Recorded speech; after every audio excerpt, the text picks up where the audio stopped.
everyone and welcome back to my channel, and today we are watching the 1980s comedy drama film called Airplane. Ted Strider, who is a former pilot, has a fear of flying. Why are you a pilot when you have a fear of flying? That doesn't make sense. Anyways, find himself burdened with the responsibility of landing a plane safely when most of the crew and passengers fall sick due to food poisoning.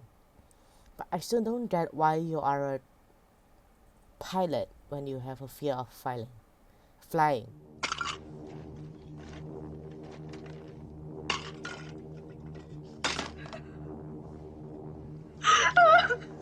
Randy, are you all right? Oh, Dr. Rumack, I'm scared. I've never been so scared. And besides, I'm 26 and I'm not married. We're going to make it. You've got to believe that. Dr. Rumack, do you have any idea when we'll be landing? Pretty soon. How are you bearing up? Well, to be honest, I've never been so scared. But at least I have a husband.